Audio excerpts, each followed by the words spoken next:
Welcome to my channel. ఎలా ఉన్నారు? బాగున్నారా? సంక్రాంతి దగ్గర పడుతుంది కదా అని మా పొలం దగ్గరికి అయితే వెళ్ళాము.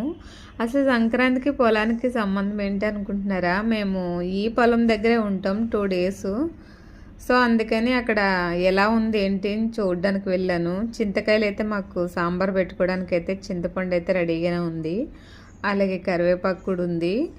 నారింజ చెట్టు వాటర్ లేకనుకుంటా పాపం కాయలు చాలా చిన్నగా ఉన్నాయి, కానీ అవైతే మంచిగా తినడానికైతే పనిచేసేటట్టు ఉన్నాయి. చూడడానికి మాత్రం చాలా చిన్నగా అనిపించింది, చాలా పుల్లగా ఉన్నాయి.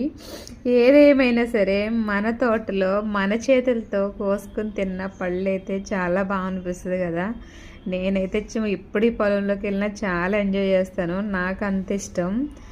సంక్రాంతి అనేసరికి మా పొలమే గుర్తొస్తుంది నాకు.